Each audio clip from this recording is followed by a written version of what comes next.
Hello friends, top trending study channel पर आपका स्वागत है। दोस्तों, 14 नवंबर को जो फर्स्ट शिफ्ट में एग्जाम हुआ है उसको एक्स्ट्रा फैक्ट के साथ जानेंगे। आने वाली शिफ्टों में क्या क्या क्वेश्चन बन सकते हैं वो भी जानेंगे। इसमें यदि आप चैनल पर नए हैं तो चैनल को सब्सक्राइब कर लेना और वीडियो पसंद आता है तो लाइक जरूर करना है। पहला क्वेश्चन आया था कि रविन्द्रनाथ टैगोर ने नाइटहुड की उपाधि क्यों वापस की। एक क्वेश्चन ये बना था, ठीक है। तो 13 अप्रैल 1919 में हुए जलियांवाला बाग हत्याकांड के विरोध के स्वरूप उन्होंने नाइटहुड की उपाधि ब्रिटिश सरकार को लौटा दी थी। ये इसका आंसर हो गया। अच्छा, और क्या क्या क्वेश्चन बन सकता है? तो जलियांवाला हत्याकांड के कारण महात्मा गांधी ने केसर-ए-हिंद की तथा रविन्द्रनाथ टैगोर ने नाइटहुड की उपाधि वापस कर दी थी। तो नाइटहुड की उपाधि तो आ गया ये क्वेश्चन, लेकिन केसर-ए-हिंद की उपाधि किसने वापस की थी? महात्मा गांधी जी ने। किसमें? जलियांवाला बाग हत्याकांड के कारण, ठीक है। गीतांजलि पोस्टमास्टर गोरा रविन्द्रनाथ टैगोर की प्रमुख पुस्तकों में से एक है, ठीक है। यह तो क्वेश्चन रविन्द्रनाथ टैगोर की प्रमुख पुस्तकों में से बनता है तो गीतांजलि, पोस्टमास्टर और गोरा, ठीक है। और रविन्द्रनाथ टैगोर के द्वारा स्थापित शांति निकेतन को 2023 में यूनेस्को के धरोहर लिस्ट में 41वें साइट के रूप में शामिल किया गया है। ये इंपॉर्टेंट फैक्ट है, आएगा एग्जाम में, ध्यान रखना है इसको। अगली किसी न किसी शिफ्ट में देखने को मिलेगा ये। रविन्द्रनाथ टैगोर को गुरुदेव की उपाधि किसने दी थी? महात्मा गांधी ने दी थी। और महात्मा गांधी जी को महात्मा की उपाधि किसने दी थी? रविन्द्रनाथ टैगोर ने दी थी।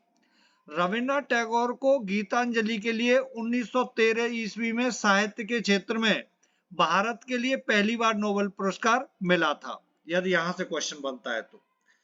और रविन्द्रनाथ टैगोर ने 3 देशों के लिए राष्ट्रगान लिखा है। भारत के लिए जनगण मन अधिनायक जय है, और बांग्लादेश के लिए अमर सोनार बांग्ला, और श्रीलंका के लिए क्या लिखा है? बंगाली भाषा में नमा नामा श्रीलंका माता। इतना समझ में आ गया होगा। ये और इम्पोर्टेंट एक पॉइंट है कि रविन्द्रनाथ टैगोर के प्रमुख उपन्यास, एक और उपन्यास है घरे वैरे करके, उसमें मुख्य पात्र निखिल देशभक्ति से अधिक मानवता में विश्वास रखते हैं। जो मुख्य पात्र हैं उसमें निखिल, वो देशभक्ति से अधिक मानवता में विश्वास रखते हैं। ये कई बार एग्जाम में आया, ठीक है, आपको ध्यान रखना है। नेक्स्ट क्वेश्चन बना था टोक्यो ओलंपिक में भारत के लिए पहला मेडल किसके द्वारा प्राप्त किया गया था? तो मीराबाई चानू के द्वारा प्राप्त किया गया था। और मीराबाई चानू किस खेल से संबंधित है? वेट लिफ्टिंग से। कितने में खेलती हैं? 49 केजी में, ठीक है। अच्छा, एक्स्ट्रा फैक्ट जानेंगे। टोक्यो ओलंपिक 2020 में मीराबाई चानू के द्वारा भारोत्तोलन में भारत के लिए पहला पदक रजत पदक के रूप में प्राप्त किया था। कॉमनवेल्थ गेम 2022 में मीराबाई चानू ने गोल्ड पदक प्राप्त किया, यदि पूछा जाता है तो। कॉमनवेल्थ गेम 2022 में मीराबाई चानू का, ठीक है। और मीराबाई चानू के बारे में पूछा जाता है वो कहाँ की है? तो मणिपुर की है। हिमा दास कहाँ की है? असम की है। और निखत जरीन कहाँ की है? तेलंगाना की है। यह जगह पूछी जाती है, ठीक है। अगला जो ग्रीष्मकालीन ओलंपिक होगा वो कहाँ होगा? पेरिस, फ्रांस में होगा। क्वेश्चन यदि ये बनता है कि अगला ग्रीष्मकालीन ओलंपिक 2024 कहाँ पे होगा? तो पेरिस, फ्रांस में होगा। लंदन में 3 बार ओलंपिक हुआ है, 1908 में, 1948 में और 2012 में। ये तो लंदन के बाद पेरिस 3 बार ओलंपिक की मेजबानी करने वाला दूसरा शहर बन जाएगा। यह तो क्वेश्चन यहां से बनता है, इस पॉइंट से तो याद रखना है आपको, ठीक है। अच्छा, टोक्यो जो ओलंपिक थे उसमें एक गोल्ड मेडल मिला था नीरज चोपड़ा को, ठीक है। एक गोल्ड मेडल मिला था टोक्यो ओलंपिक में। किसको? नीरज चोपड़ा को। उन्होंने कितना थ्रो किया था? 87.58 मीटर, ठीक है, ध्यान रखना है इस बात का। 2 सिल्वर मिले थे रवि कुमार दहिया कुश्ती में 57 केजी में। रवि कुमार दहिया को कुश्ती के अंदर 57 केजी में गोल्ड मेडल किसको मिला था? रूस के पहलवान थे जावूर। ऐसे ही मीराबाई चानू को वेट लिफ्टिंग में मिला था 49 केजी में गोल्ड मेडल मिला था चाइना की हाउ जिहू को, ठीक है। इतना याद रखना है आपको, यहां से क्वेश्चन बनेगा, मैं इसलिए बता रहा हूं आपको, ठीक है। ये इंपॉर्टेंट पॉइंट है। ब्रॉन्ज मेडल 4 मिले थे जिसमें बजरंग पूनिया कुश्ती में 65 केजी में मिला था। कहाँ के रहने वाले हैं? झज्जर हरियाणा के। कौन? बजरंग पूनिया। और पीवी संधू को बैडमिंटन में मिला था ब्रॉन्ज मेडल। हैदराबाद आंध्र प्रदेश की रहने वाली है पीवी संधू। लवलीना बारगोहन बॉक्सिंग में 69 केजी में असम की रहने वाली है। और पुरुष हॉकी टीम को भारत ने जर्मनी को हराकर कांस्य पदक जीता था। कई बार एग्जाम में आ चुका है कि टोक्यो ओलंपिक में पुरुष हॉकी टीम ने ब्रॉन्ज मेडल जीता था, उसमें किस देश को हरा के जीता था? तो जर्मनी को हराया था। ध्यान रखना है आपको, ठीक है। 42वें संविधान संशोधन से संबंधित क्वेश्चन था, तो इससे संबंधित मैं बता देता हूं। तो कि 1976 में जो 42वां संविधान संशोधन हुआ था, उसमें 3 शब्द जोड़े गए थे, समाजवादी, धर्मनिरपेक्ष और अखंडता। जो मैंने 50 प्रैक्टिस सेट कराए हैं, मैं फिर से आपको बोल रहा हूं 50 प्रैक्टिस सेटों को एक बार देख लो, जिसके पास समय है। मैं बोल रहा हूं वहां से 70-80% क्वेश्चन बन रहे हैं, ठीक है भाई। पूरे तो बन नहीं सकते, कोई भी कितना भी पढ़ा ले, लेकिन 70-80% क्वेश्चन वहां से बन रहे हैं। आप वो पूरे प्रैक्टिस सेट लगाइए, ठीक है, और देख सकते हैं आप। और जो 42वां संविधान संशोधन हुआ था, वह स्वर्ण सिंह समिति की सिफारिश पर हुआ था, ठीक है, 1976 में। इस संशोधन के द्वारा मौलिक कर्तव्यों को संविधान में शामिल किया गया था। समझ में आ गया होगा इतना। नेक्स्ट क्वेश्चन है। अच्छा, एक सिद्धि धमाल नृत्य किस राज्य से प्रचलित है? ये क्वेश्चन बना है। तो सिद्धि धमाल नृत्य किससे है? गुजरात से संबंधित है। और क्या क्या पूछा जा सकता है? देखो, हिमाचल प्रदेश से यदि पूछे जाते हैं लोक नृत्य, तो किन्नौरी, थोड़ा, जोरा, झाली, झाड़ी, दामन, छपेली। देखो ये छपेली इंपॉर्टेंट है, ध्यान रखना। छपेली किसका है? हिमाचल प्रदेश का। महासू, दांगी, दम्बा, थाली, थाली भी इंपॉर्टेंट है। छिंता, डफ और छड़ी नृत्य, ये सभी हिमाचल प्रदेश के हैं। उत्तराखंड के चैपली, गढ़वाली, गढ़वाली इंपॉर्टेंट है। और कुमायूनी इंपॉर्टेंट है, कजरी इंपॉर्टेंट है, और जोहरा इंपॉर्टेंट है, रासलीला इंपॉर्टेंट, ठीक है, ये सभी उत्तराखंड के। पंजाब का भांगड़ा इंपॉर्टेंट है, गिद्दा इंपॉर्टेंट है, डफ और दमन, बाण और नकल, ये पंजाब के। हरियाणा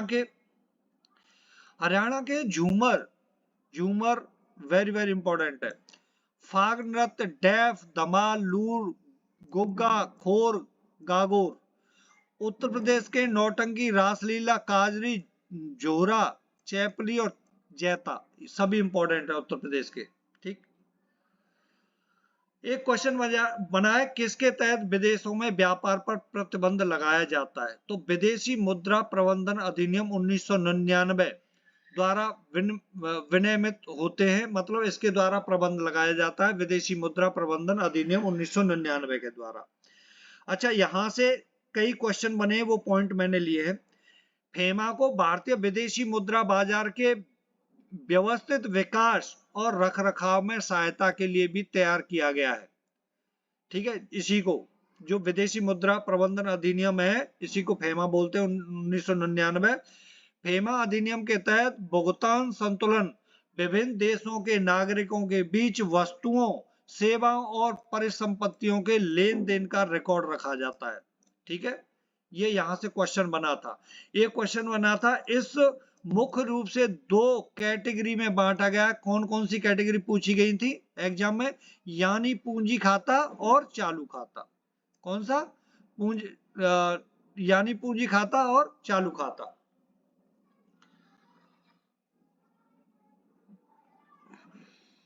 पूंजी खाता और चालू खाता। नेक्स्ट है, भारत का कोई भी नागरिक किसी विदेशी राज्य से कोई उपाधि स्वीकार नहीं करेगा, किस अनुच्छेद में वर्णित है?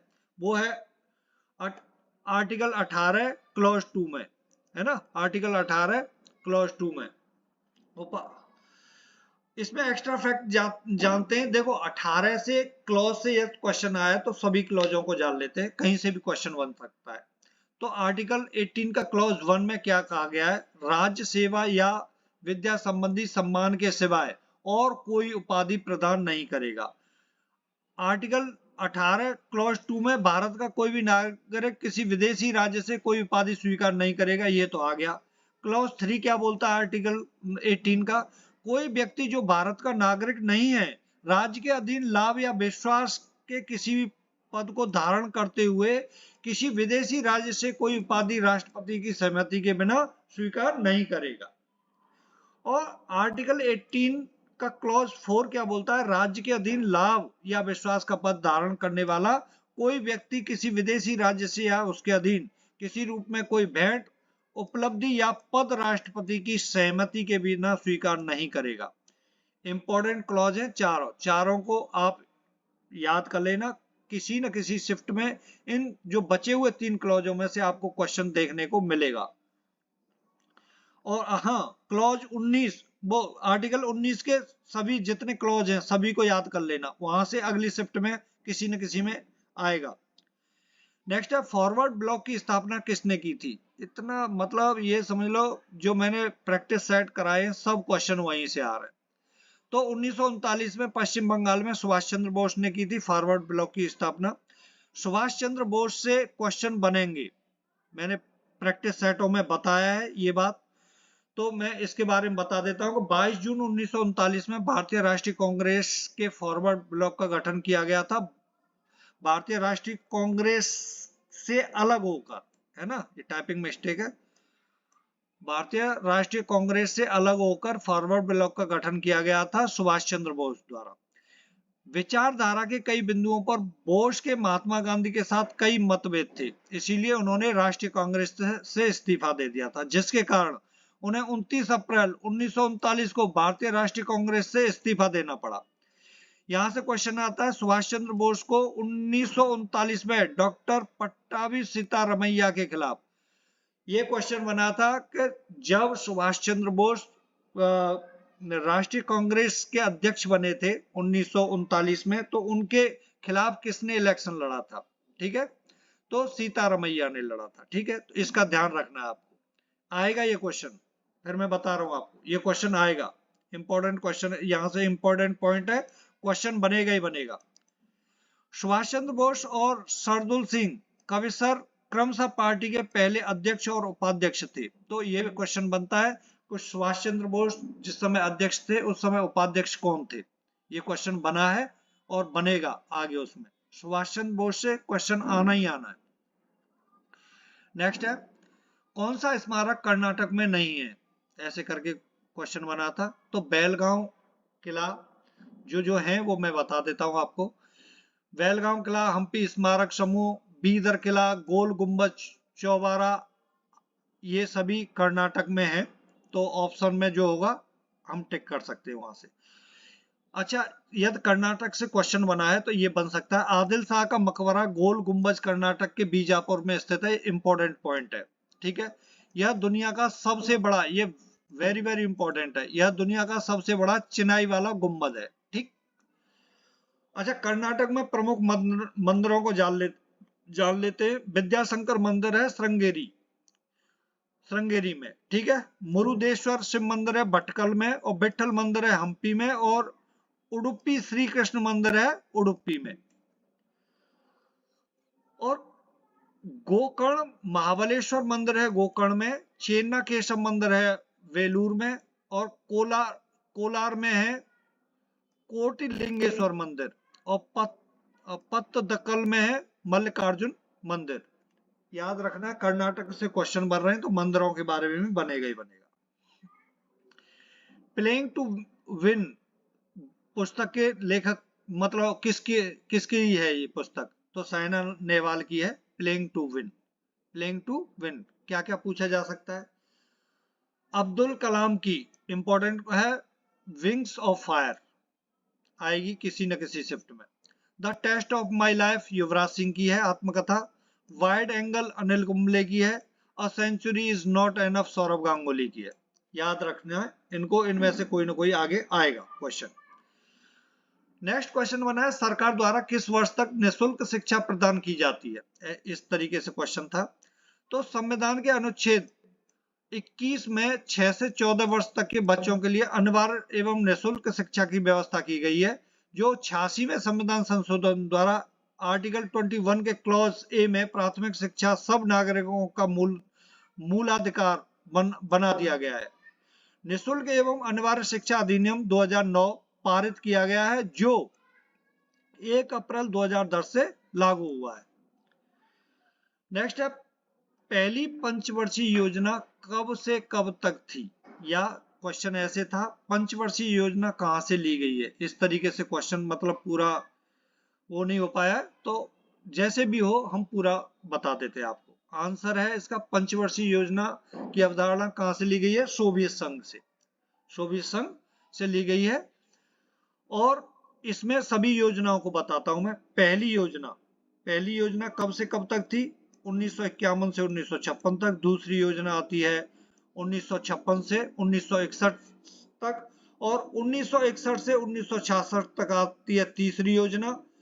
फिर योजना अवकाश होता है 3 साल के लिए, 66 से 1969 तक योजना अवकाश। फिर 1969 से 1974 तक आती है चौथी योजना, और पांचवी योजना का जिक्र होता है 1974 से 1978 तक। पांचवी का ध्यान रखना है आपको, 4 वर्ष चली थी। यहां से क्वेश्चन बनता है ऐसी कौन सी पंचवर्षीय योजना थी जो केवल 4 वर्ष चली, तो पांचवी पंचवर्षीय योजना थी, ठीक है। फिर रोलिंग प्लान आ जाता है 1978 में, वो 1980 तक रहता है। छठी योजना चलती है 1980 से 1985, पूरे 5 साल। सातवीं योजना चलती है 1985 से 1990, पूरे 5 साल। फिर वार्षिक योजनाएं आती हैं 1990 से 1992, 2 वर्ष के लिए। फिर लगातार 5-5 वर्ष है। आठवीं योजना 1992 से 1997, नवीं योजना 1997 से 2002, और 10वीं योजना सन 2002 से 2007, 11वीं योजना 2007 से 2012, और 12वीं योजना 2012 से 2017। क्वेश्चन बना था एग्जाम में, लास्ट योजना कौन सी थी, नीति आयोग शुरू होने से पहले सबसे लास्ट में योजना कौन सी थी और कब से कब तक रही थी। तो इसका आंसर है 12वीं योजना थी, जो सन 2012 से 2017 तक रही, ठीक है। किस देश से क्या लिया गया है, यदि ये क्वेश्चन बनेगा आगे तो मैं इसी स्लाइड में आपको बता देता हूं, इसी वीडियो में। हो सकता है कल वाली शिफ्टों में ये क्वेश्चन बन जाए। तो संयुक्त राज्य अमेरिका से क्या क्या लिया गया है, मौलिक अधिकार, न्यायिक पुनरावलोकन, न्यायपालिका की स्वतंत्रता, निर्वाचित राष्ट्रपति एवं उससे महाभियोग, उस पर महाभियोग, ये कहां से लिया गया है, संयुक्त राज्य अमेरिका से। ब्रिटेन से क्या लिया गया है, संस्थात्मक शासन प्रणाली, एक नागरिकता एवं विधि निर्माण प्रक्रिया। आयरलैंड से क्या लिया गया है, नीति निर्देशक सिद्धांत। प्रस्तावना की भाषा समवर्ती सूची का प्रावधान, केंद्र एवं राज्य के बीच संबंध कहां से लिए गए, ऑस्ट्रेलिया से। ऐसे ही जर्मनी से क्या लिया गया है, जर्मनी जम गई आपातकाल के प्रवर्तन के दौरान राष्ट्रपति को मौलिक अधिकार संबंधी शक्तियां, ठीक है। और कनाडा से लिया गया है संघात्मक विशेषताएं, अवशिष्ट शक्तियां केंद्र के पास है। और दक्षिण अफ्रीका से संविधान संशोधन की प्रक्रिया दक्षिण अफ्रीका से ली गई है। और रूस से लिया गया मौलिक कर्तव्यों का प्रावधान, पंचवर्षीय योजना कहां से ली गई है, रूस से। जापान से विधि द्वारा स्थापित प्रक्रिया, और फ्रांस से लिया गया गणतंत्रात्मक एवं प्रस्तावना में स्वतंत्रता, समानता और बंधुता के आदर्श। याद रखना है, अगली शिफ्टों में यहां से क्वेश्चन बनना ही बनना है, इसलिए मैंने ये ले लिया। नेक्स्ट है, बहमनी साम्राज्य की स्थापना के समय दिल्ली सल्तनत पर शासक कौन था, तो उस समय मोहम्मद बिन तुगलक था, MBT, मोहम्मद बिन तुगलक। अच्छा, अलाउद्दीन हसन बहमन शाह था, जिसको हसन गंगू के नाम से जाना जाता है। इसने बहमनी साम्राज्य की स्थापना की थी। यदि आगे क्वेश्चन बनता है तो ये पॉइंट आपके लिए इंपॉर्टेंट है। नेक्स्ट है, नेशनल वाटर हाईवे के बारे में क्वेश्चन आया था कि national water highway national waterway 10 किस राज्य में है और किस नदी से गुजरता है। तो नेशनल वाटरवे ये 10 है, वो अंबा रिवर महाराष्ट्र में है, अंबा रिवर महाराष्ट्र में। नेशनल वाटरवे 1 कहां से कहां तक है, यहां से क्वेश्चन आ रहा है, तो ये क्वेश्चन आपसे पूछा जा सकता है कि नेशनल वाटरवे कहां से कहां तक है और किस नदी में। तो नेशनल वाटरवे 1 गंगा, भागीरथी, हुगली नदी में, पर प्रयागराज से हल्दिया तक है। यूपी, बिहार, झारखंड व बंगाल, पश्चिम बंगाल से ये कवर करता है, ठीक है।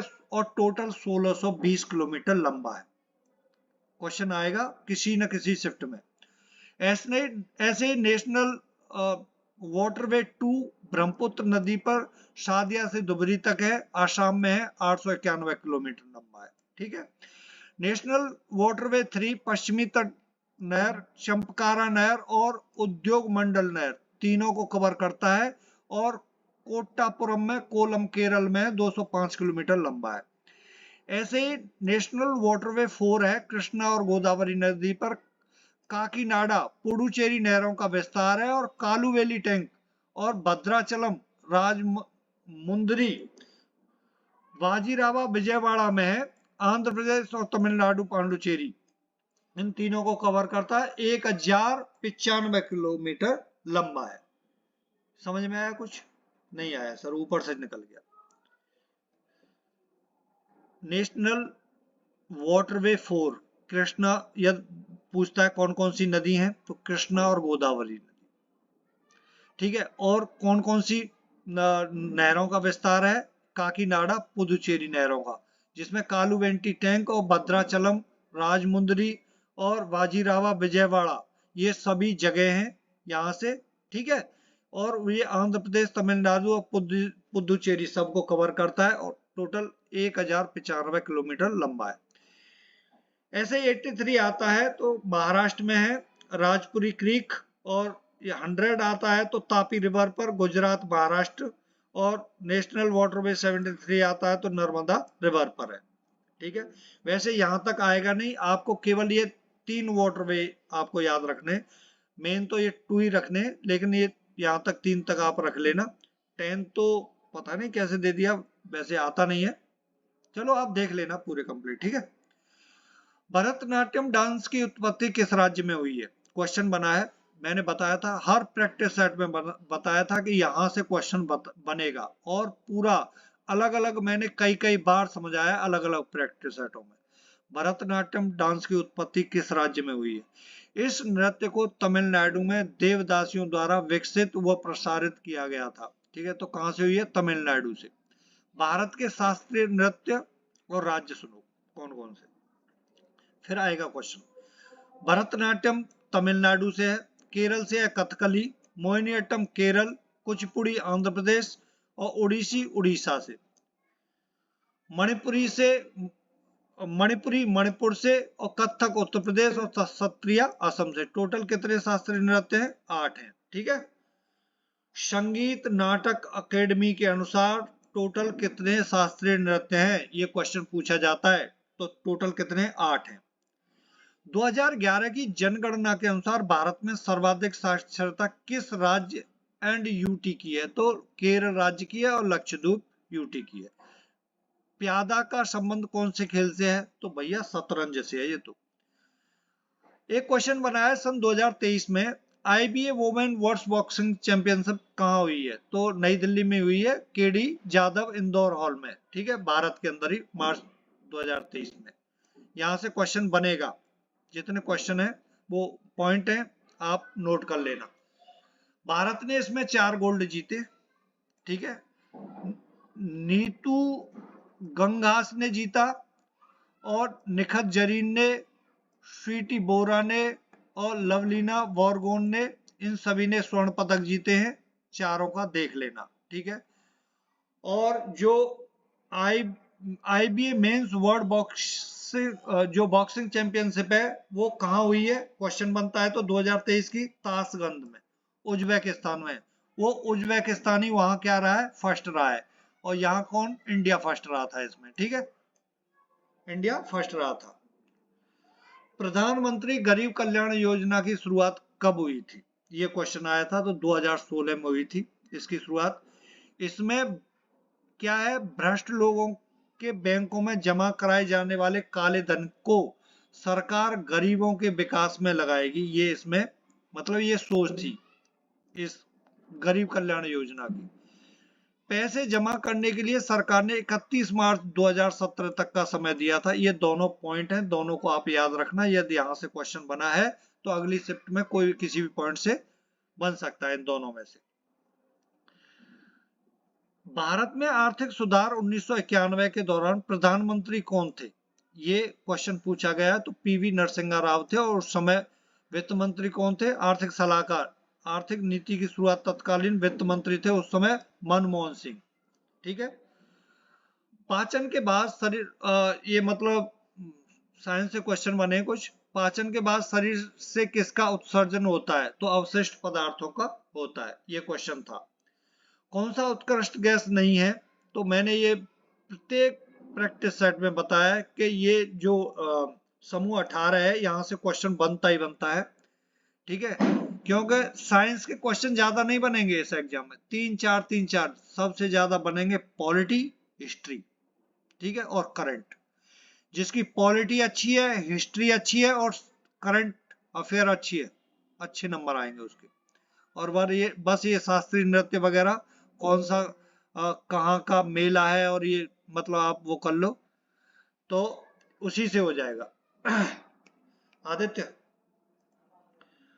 चार्ज लगाओ। कौन सा उत्कृष्ट गैस नहीं है? तो नोबल गैस है। आवर्त सारणी के समूह 18 के स्वाभाविक रूप से पाए जाने वाले तत्व हैं, जिसमें हीलियम, नियोन, ऑर्गन, क्रिप्टन, क्रीनन और रेडॉन ये सभी हैं इससे संबंधित। ठीक है। नेक्स्ट क्वेश्चन है, महाशिवरात्रि हिंदी के किस महीने में मनाया जाता है? तो फाल्गुन माह के कृष्ण पक्ष की चतुर्दशी तिथि को महाशिवरात्रि मनाई जाती है। हिंदी महीनों पर विशेष जोर दिया जा रहा है, इस बात का आपको ध्यान रखना है। ठीक है। श्रमिकों के लिए जीवन निर्वाह मजदूरी किस अनुच्छेद के तहत आती है? देखो यहां से क्वेश्चन बनेगा इन आर्टिकलों से।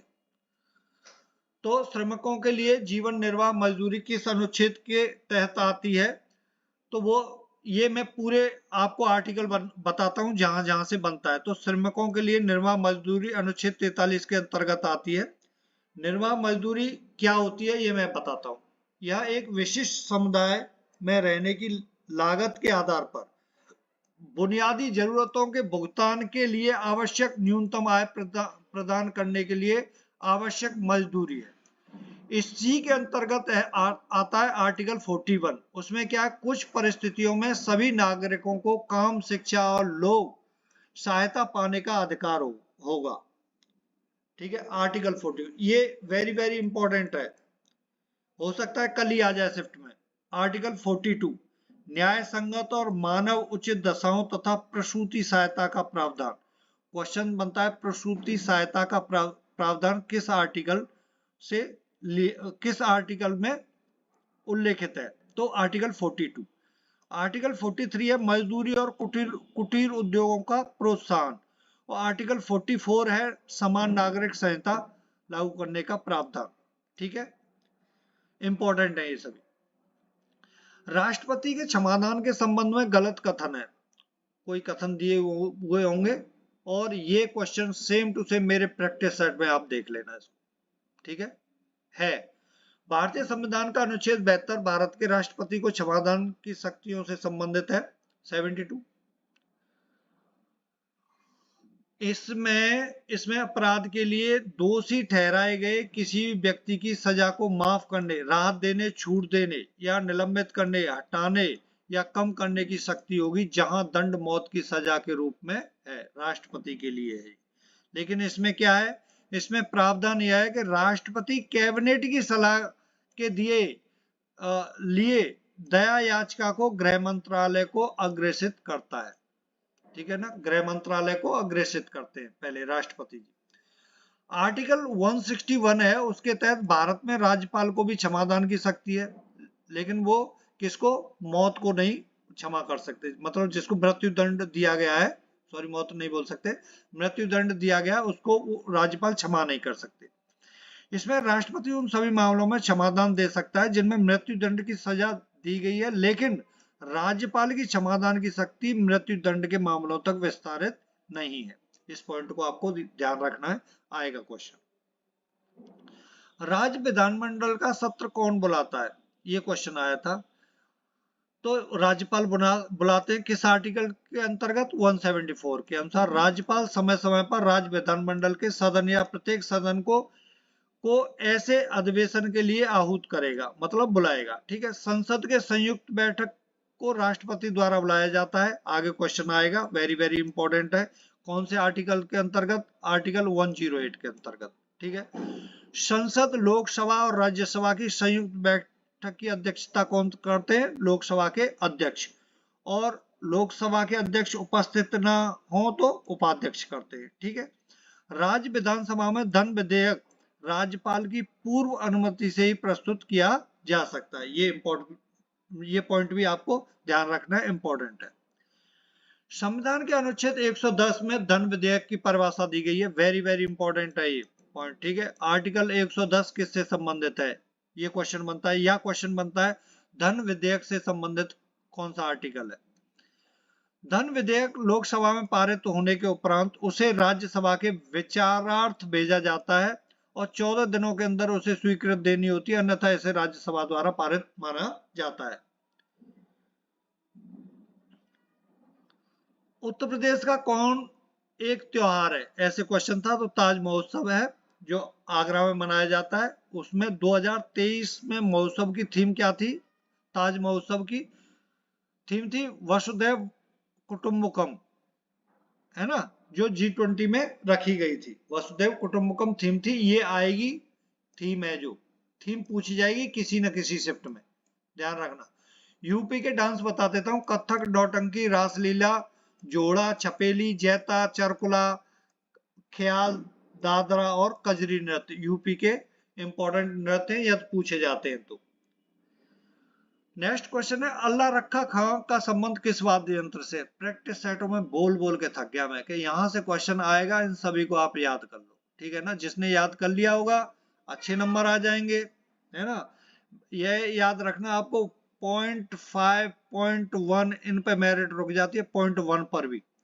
और जो दिल्ली पुलिस कांस्टेबल की मेरिट जाती है 50.24, 70.24। जैसे मान लो मैं एग्जांपल ले लूं एक सर्विसमैन का, उसकी पिछली बार 49.36 के आसपास गई थी और जनरल की कट ऑफ 72 पॉइंट कुछ के आसपास गई थी, तो पॉइंटों में जाती है। एक एक नंबर आपके लिए बहुत इंपॉर्टेंट है। तो अल्लाह रखा खां किससे संबंधित है? तबला से।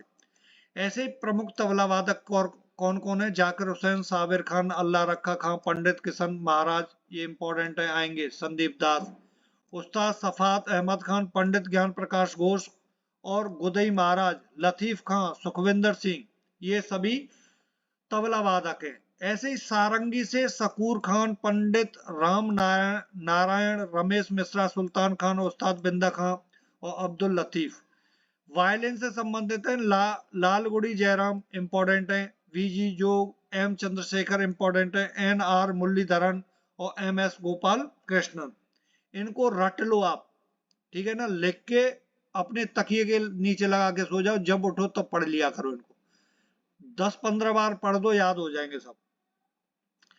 सरोद, सरोद से आता है तो अलाउद्दीन खां, बुद्धू देवदास, अजद अली खां, अली अकबर खां, ठीक है, और बहादुर खान, सरान रानी, जरीन एस शर्मा, ये सभी सरोद वादक है। सितार से आता है तो उमाशंकर मिश्र, पंडित रविशंकर, वेरी इंपॉर्टेंट, बुद्धादित्य मुखर्जी, विलायत खां, शाहिद परवेज, वंदे हसन, अनुष्का शंकर, हारा शंकर भट्टाचार्य, निखिल बनर्जी, मुश्ताक अली खान और शुजात हुसैन खान। Arvind Parikh latest time. संतूर से शिव कुमार शर्मा, भजन सुपारी, पंडित तरुण भट्टाचार्य, ये अभी लेटेस्ट एग्जाम में आया हुआ था, है ना। अरविंद पारिक किससे संबंधित है? रुद्र वीणा, असद अली खान, जिया मोहुद्दीन डागर, इंपॉर्टेंट। असित कुमार बनर्जी, इंपॉर्टेंट। बहाउद्दीन डागर, ज्योति हेगड़े, हिंदराज दिवेकर, बंदे अली खान, वाहिद खान, सुवीर मिश्रा। आपको सभी को पढ़ लेना है, 10-15 बार पढ़ लो, याद हो जाएंगे। शहनाई से संबंधित बिस्मिल्लाह खां, वेरी वेरी इंपॉर्टेंट। बिस्मिल्लाह खां आएंगे ही आएंगे किसी न किसी उसमें शिफ्ट में। बिस्मिल्लाह खां, अली अहमद हुसैन, कृष्णा राम चौधरी। शहनाई, देखो क्वेश्चन ये भी बना था, शहनाई से संबंधित क्वेश्चन बना था। यह एक ऐसा सुशिर वाद्य यंत्र है जिसमें 2 रीड्स होते हैं, उसमें रीड्स पूछी गई थी। शहनाई एक एक कंपिका युक्त बांध है जिसमें नलिका के ऊपर 7 छिद्र होते हैं। तो क्वेश्चन ये बना था कई बार कि शहनाई की नलिका के ऊपर कितने छिद्र होते हैं, तो कितने होते हैं, 7 छिद्र होते हैं। हारमोनियम श्री पुरुषोत्तम वालावलकर और अप्पाजाल गांवकर, ज्ञान प्रकाश घोष। बांसुरी Hariprasad Chaurasia, very important. Pannalal Ghosh, Rajendra Kulkarni, V Kunjamani, N Ramani. नादस्वरम से है राजा रत्नम पिल्लई, शेख चिन्नमौला। ये इतने इंपॉर्टेंट नहीं है लेकिन मैंने ले लिया है ना, बाई चांस एग्जाम में आ जाए आप बोलोगे बताया नहीं। किस स्कीम में सूक्ष्म एवं लघु उद्योग के लिए 10 लाख तक का लोन दिया जाता है? यहां से इस स्लाइड से क्वेश्चन बनेगा, फर्स्ट शिफ्ट में बता रहा हूं। तो micro units development and refinance agency, मुद्रा। मुद्रा की फुल फॉर्म पूछी जाएगी किसी न किसी में। मैंने मुद्रा की फुल फॉर्म वहां भी बताई है जो मैंने प्रैक्टिस सेट कराए हैं, ठीक है, ध्यान रखना। मुद्रा में 3 तरह के लोन है, शिशु लोन, किशोर लोन, तरुण लोन। तो यहां से इन तीनों लोनों से क्वेश्चन बनता है। तो शिशु लोन के तहत 50,000 रुपए तक का कर्ज दिया जाता है, और किशोर लोन में, जो किशोर लोन है उसमें 50,000 से 5 लाख तक का कर्ज दिया जाता है। तरुण जो लोन है उसमें 5 लाख से 10 लाख तक का कर्ज दिया जाता है। कितनी न्यूनतम ब्याज दर पर? 12% पर। यदि आपको परसेंटेज पूछा जाता है कितनी ब्याज पर, ठीक है, 12% पर। इसकी शुरुआत 8 अप्रैल 2015 में हुई थी। इसका मुख्य उद्देश्य क्या है? रोजगार के लिए आसानी से लोन देना, छोटे उद्यमों के जरिए रोजगार का सृजन करना, ठीक है, इसका मुख्य उद्देश्य है। रेहला पुस्तक किस भाषा में लिखी गई है? ये क्वेश्चन आया था। इब्न बतूता ने लिखी है अरबी भाषा में, और इसका अंग्रेजी अनुवाद किया था ए मेहदी हुसैन ने। और इब्न बतूता मोहम्मद बिन तुगलक के शासनकाल में भारत आया था, ठीक है, याद रखना। ये भी मेरे प्रैक्टिस सेटों में रेहला पुस्तक किस भाषा में, और इब्न बतूता किसके शासनकाल में भारत में आया था। चौथा, खेलो इंडिया गेम्स कहाँ हुआ? तो भैया हरियाणा में हुआ था, ये क्वेश्चन आया है। तो खेलो इंडिया यूथ गेम्स अभी बता देता हूँ। पहला हुआ था दिल्ली में 2018 में, सेकंड हुआ था 2019 में पूना महाराष्ट्र में, थर्ड हुआ था 2020 में गुवाहाटी असम में, और फोर्थ हुआ 2021 पंचकुला हरियाणा में। जो पांचवा 2023 में हुआ है उसमें फर्स्ट आया था महाराष्ट्र, टोटल 161 मेडल्स के साथ, और सेकंड आया था हरियाणा, और थर्ड आया था मध्य प्रदेश, ठीक है। 36वें जो राष्ट्रीय खेल हुए थे वो गुजरात में हुए थे, और 37वें राष्ट्रीय खेल हुए थे वो गोवा में हुए थे। याद आते हैं ये पॉइंट, तो याद रखना इंपॉर्टेंट है। 1919 का रोल एक्ट कब लागू हुआ था? ठीक है, कब लागू हुआ था, फिक्स डेट पूछी गई होगी, और या रोल एक्ट कब लागू हुआ था ये पूछा गया होगा, है ना। 1919 नहीं होगा उसमें। तो 21 मार्च 1919 को लागू हुआ था, 21 मार्च 1919। अच्छा, रोल एक्ट को काला कानून किसने कहा था? महात्मा गांधी जी ने, महात्मा गांधी जी ने। यह 1919 ईस्वी में भारत की ब्रिटिश सरकार द्वारा भारत में उभर रहे राष्ट्रीय आंदोलन को कुचलने के उद्देश्य से निर्मित कानून था। जलियांवाला बाग हत्याकांड रोल एक्ट के विरोध में हुआ था, और 13 अप्रैल 1919 को जो डायर था उसके आदेश पर ये क्या, जो जलियांवाला हत्याकांड हुआ था, डायर ने गोलियां चलवाई थी 13 अप्रैल 1919 को। कौन सा अनुच्छेद राज्यपालों को विधेयक की अनुमति देने, अनुमति रोकने के लिए आरक्षित करने की शक्ति देता है? यह आर्टिकल 200 के अंतर्गत है, ठीक है। नेक्स्ट क्वेश्चन आया था, मगध पर शासन करने वाला पहला साम्राज्य कौन था? तो वो हर्यक था। आई थिंक सुबह मैंने जो 7-8 क्वेश्चन मुझे मिले थे उसमें मैंने ये गलत हो गया है, टाइपिंग मिस्टेक, और जल्दी जल्दी में बता भी गलत दिया है ना। तो वो मैंने मेंशन कर दिया है, ये हर्यक वंश है। हर्यक वंश की स्थापना किसने की थी? बिंबिसार ने की थी, ध्यान रखना।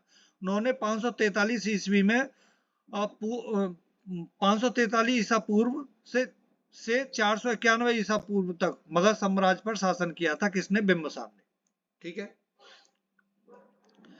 नेक्स्ट क्वेश्चन बना था सन 2024 में G20 समिट कहाँ होगी, तो रियो डी जेनेरिया ब्राजील में होगी। ठीक है, यहाँ से क्वेश्चन ये बना था, बता दिया मैंने। एक क्वेश्चन बना था संगीत अकादमी द्वारा संगीत कला निधि पुरस्कार 2023 के लिए किसे चुना गया, तो बॉम्बे राजश्री को चुना गया मार्च 2023 में।